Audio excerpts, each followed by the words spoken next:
10 on 10. Amazing movie, मजा आ गया यार। आदित्य धर, वेल डन।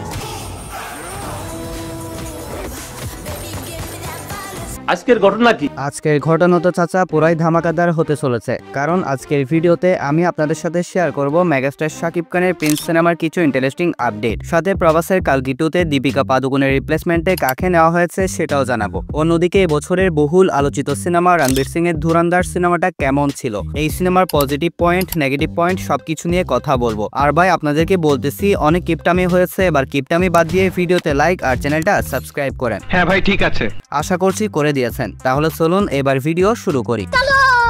প্রথমে আসি রণবীর সিং এর ধুরন্ধর সিনেমার কাছে। अगर तुम लोगों के पटाखे खत्म हो गए तो मैं धमाका शुरू करूं। সো এই সিনেমা তো টিজার, ট্রেলার, গানগুলোর মাধ্যমে ভালোই হাইপ ক্রিয়েট করে ফেলেছিল। তবে অনেকেরই টেনশন ছিল এই সিনেমার রান টাইমের জন্য। কেন?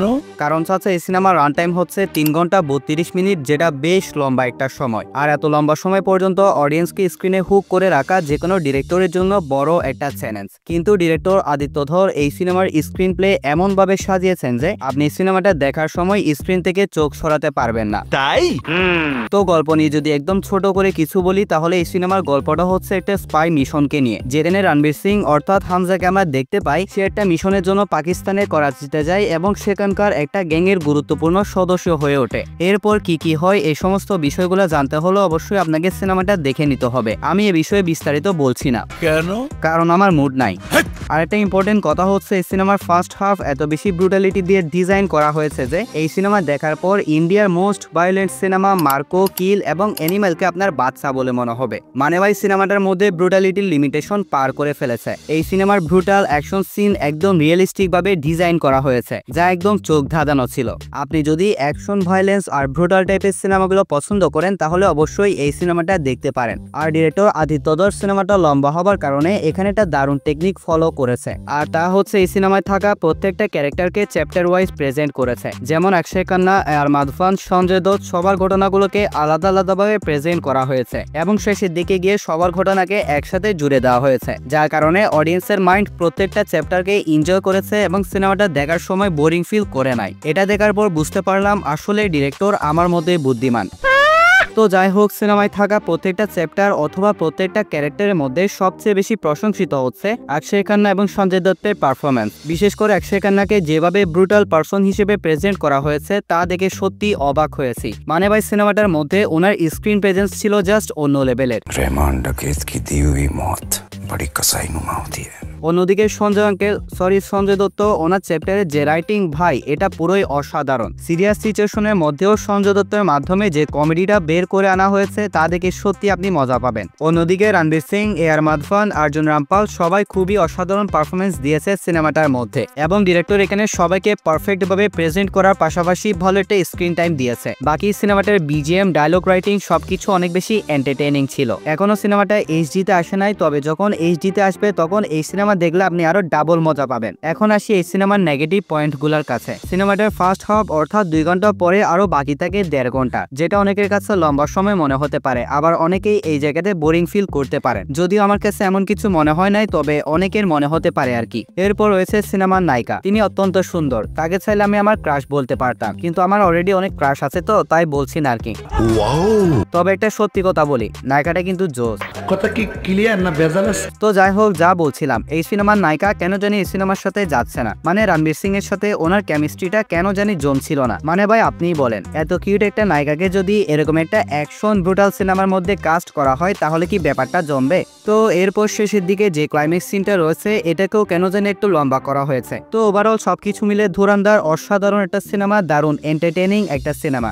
আপনি চাইলে অবশ্যই এই সিনেমাটা দেখতে পারেন। আর হ্যাঁ, আগামী বছর এই সিনেমার সেকেন্ড পার্ট রিলিজ করা হবে। তবে যদি ভাগ্য সহায় হয় তাহলে বর্তমানে এই সিনেমার যে পজিটিভ রেসপন্স পাচ্ছে তা দিয়ে একটা বড়সড় বক্স অফিস কালেকশনের রেকর্ড সৃষ্টি করতে পারবে ধুরন্ধর পার্ট 1। ইতিমধ্যে প্রডিউসার ফিগার অনুযায়ী সিনেমাটা 2 দিনে কালেকশন করে নিয়েছে 61 কোটি রুপি। আমি ধারণা করছি সিনেমাটা লাইফ টাইমে 500 থেকে 600 কোটি রুপি ইনকাম করতে পারবে। আপনিও আপনার মতামত অবশ্যই কমেন্টে শেয়ার করতে ভুলবেন না। এখন আসি প্রবাসের কালকি 2 সিনেমার কাছে।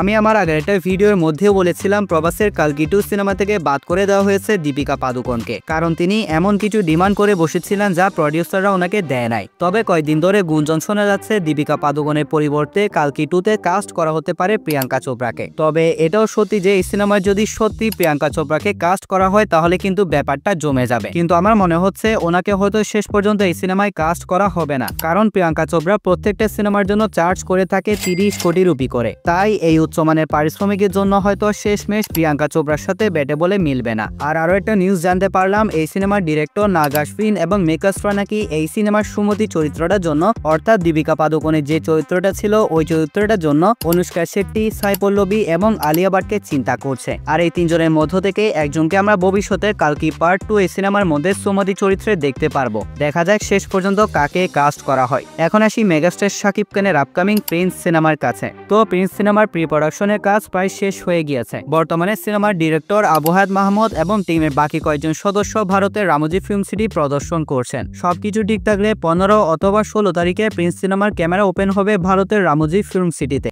বেশ বড়সড় বাজেট এবং high profile cast and team নিয়ে নেমেছে প্রিন্স সিনেমার production company creative land production. Budget নিয়ে যেহেতু কোনো প্যারা থাকছে না, তাই এই সিনেমার ডিরেক্টর আবু হায়াত মাহমুদ শতভাগ উসুল করে নেওয়ার জন্য বিশাল প্ল্যান রেডি করেছেন। আর গত কয়েকদিন আগে থেকে এই ছবিগুলো বেশ ভাইরাল হচ্ছে। সম্ভবত এখান থেকেই শুরু হবে প্রিন্স সিনেমার শুটিং। তবে এটা কোন জায়গা সেটা জানতে চাইলে অবশ্যই কমেন্টে আমাকে জিজ্ঞাসা করেন, আমি সেখানে আপনাদের রিপ্লাই অবশ্যই করব। তো প্রিন্স সিনেমার টিম কোয়ালিটির দিক থেকে কোনো কম্প্রোমাইজ করছে না। আশা করছি তাদের প্রমোশন, মেকিং সবকিছুই আমাদেরকে মুগ্ধ করবে। বাকি সিনেমার ভিলেন হিসেবে প্রসেনজিৎ এবং জ্যাকি শ্রফের নাম চূড়ান্ত পর্যায়ে রয়েছে এবং তাদের মধ্য থেকে যে কোনো একজনকে এই সিনেমায় ভিলেন চরিত্রে কাস্ট করা হতে পারে। তবে আমি যতটুকু জানতে পেরেছি ইতিমধ্যে প্রিন্স সিনেমার ভিলেন হিসেবে একজনকে চূড়ান্ত করা হয়েছে এবং এই ব্যাপারটা চমক হিসেবে রেখে দেওয়া হয়েছে, সঠিক সময় আসলেই জানানো হবে। বরবাদ সিনেমার পর আরো একটা প্রফেশনাল টিমের সাথে কাজ করতে চলেছে আমাদের মেগাস্টার শাকিব খান। আশা করছি সবকিছুর আউটপুট অসাধারণ হবে। সর্বশেষ একটা কথা বলতে চাই, যারা এখনো পর্যন্ত এই ভিডিওতে লাইক আর চ্যানেলটা সাবস্ক্রাইব করেন নাই, তাদের গার্লফ্রেন্ড আজকে তাদের সাথে ব্রেকআপ করে দিবে। তাই ভিডিওতে লাইক আর চ্যানেলটা সাবস্ক্রাইব করেন। তাহলে দেখা হচ্ছে পরবর্তী আরো একটি ভিডিওতে। ততক্ষণ ভালো থাকবেন, সুস্থ থাকবেন, টেক কেয়ার, আল্লাহ হাফেজ।